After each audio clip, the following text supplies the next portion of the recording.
Provinsi juga punya tanggung jawab, bahkan yang mengajukan itu yang mestinya provinsi. Dan anggarannya mestinya di provinsi. Dan kalau tidak ada, kemudian koordinasi antara pemerintah pusat dengan pemerintah daerah, ya seakan selamanya yang jadi korban adalah Bapak Ibu guru ini seperti ini.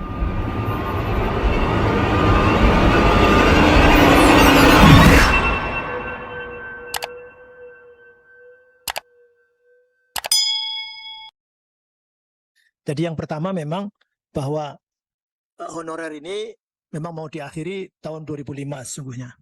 Dengan keluarnya PP 48 tahun 2005. Dan itu sudah disediakan anggarannya sampai 2009. Tapi faktanya memang tidak selesai. Sehingga terbit lagi PP nomor 56 tahun 2012. Yang tetap saja kalau yang sebelumnya itu namanya mengisi daftar pertanyaan. Nah kemudian pada PP 56 2012 ada tes kompetensi dasar. Tes kompetensi dasar. Jadi itu yang masih menyisakan. Dan ternyata mungkin ini sebagai laporan juga bahwa ada ibu yang diangkat honorer 1998 dan betul ya? Iya, artinya jadi K2 berarti mestinya teorinya K2 itu sudah selesai. Jadi kalau kemudian sampai sekarang jangan-jangan itu berarti ada kesalahan data baik mungkin di Bappenas atau di Kemenpan RB atau di Dapodik di milik Kemendikbudristek karena mestinya sudah selesai dan setelah melewati Undang-Undang 5 2014 tentang aparatur sipil negara, maka yang sebelumnya K1 dan K2 itu bukan diangkat menjadi P3K, tapi diangkat menjadi CPNS. Semuanya menjadi CPNS.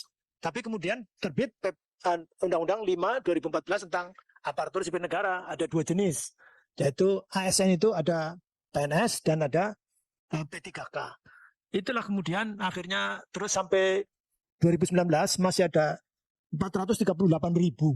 Jadi ternyata ada 438.000 dan terus kemudian dicicil. Akhirnya mestinya sekarang sudah selesai. Tapi faktanya berarti PP 48 2005 yang kemudian dilanjutkan PP 56 2014 dan 2012 dan AS Undang-Undang 5 2014 tidak menyelesaikan honorer yang sampai sekarang masih. Andaikan ada tadi pertanyaan tanggal berapa?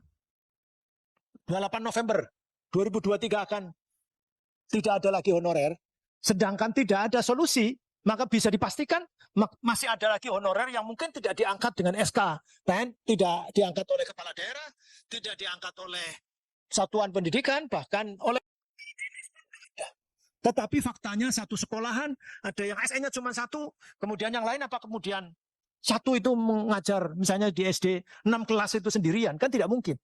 Inilah yang mungkin saya kira pesan ini akan perlu saya sampaikan, kayak kebetulan dari tahun ke tahun saya jadi anggota DPR sejak 99 di kabupaten, di provinsi, dan sekarang di DPR RI. Dan kebetulan DPR RI juga sejak 2019 itu masih ada 438.000 honorer. Yang itu artinya berarti memang dibutuhkan di lapangan, tetapi kemudian statusnya tidak jelas.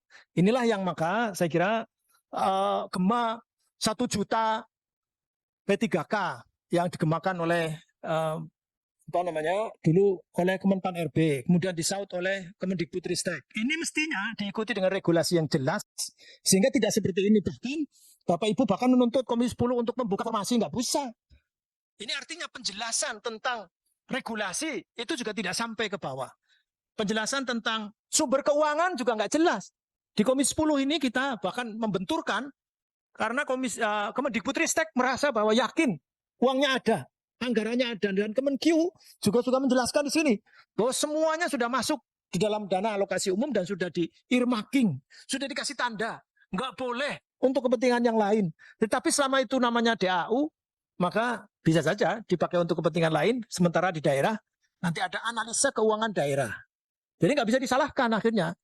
Sementara kita nggak bisa kemudian ada menteri yang mengatakan bahwa kalau daerah tidak mengusulkan maka pusat akan mengusulkan. Sampai sekarang apa itu menteri yang nggak tahu tentang undang-undang itu namanya. Ini saya menyampaikan ini menterinya siapa saya tidak tahu, tapi ada menteri yang mengatakan bahwa kalau daerah intinya tidak jelas, Pak.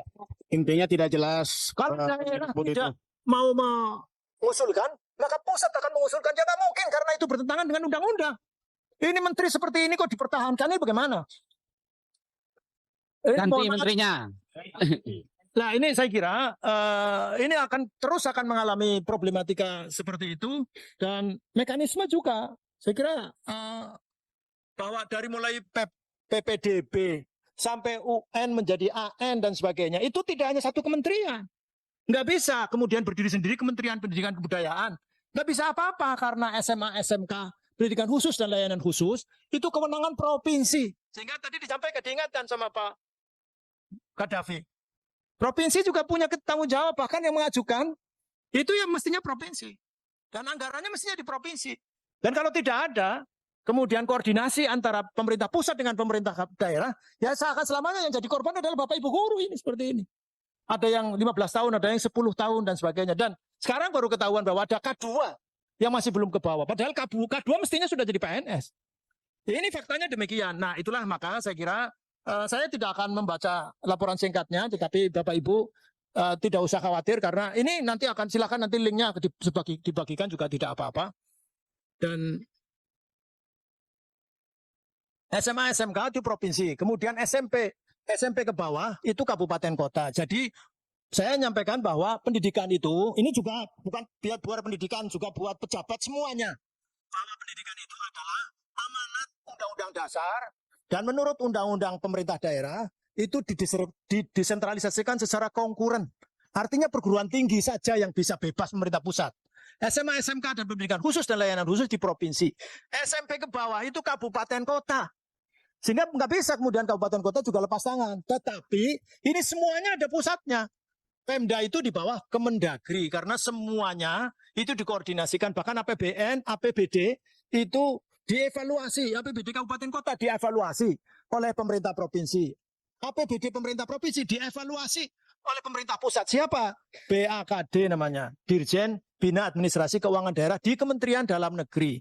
Begitu saya kira mungkin sebagai mungkin saya tidak akan janji ini itu dan seterusnya. Selama pejabatnya nggak paham tentang regulasi, ya, Bapak Ibu tidak akan teradvokasi. Kami nggak hanya bisa bunyi saja keras, tetapi nggak bisa apa-apa karena kewenangan kami adalah legislasi, kemudian budgeting. Sekarang ini diumumkan tadi oleh Kementerian Keuangan, Menteri Ibu kemarin 612 triliun. Dan 2024 nanti 660 triliun. Kalau semuanya untuk pendidikan, dari SD sampai perguruan tinggi, bahkan bebas, bahkan ringan, kalau hanya untuk menyelesaikan guru honorer. Saya kira begitu. Karena tersebar kemana-mana, maka akhirnya tidak konsentrasi dan bahkan ada yang dirugikan mungkin Bapak Ibu yang sudah mengabdi 10 tahun, 15 tahun, bahkan 20 tahun. Mohon maaf, mungkin ini juga terpancing emosi Bapak Ibu. Saya kebetulan juga Bapak guru.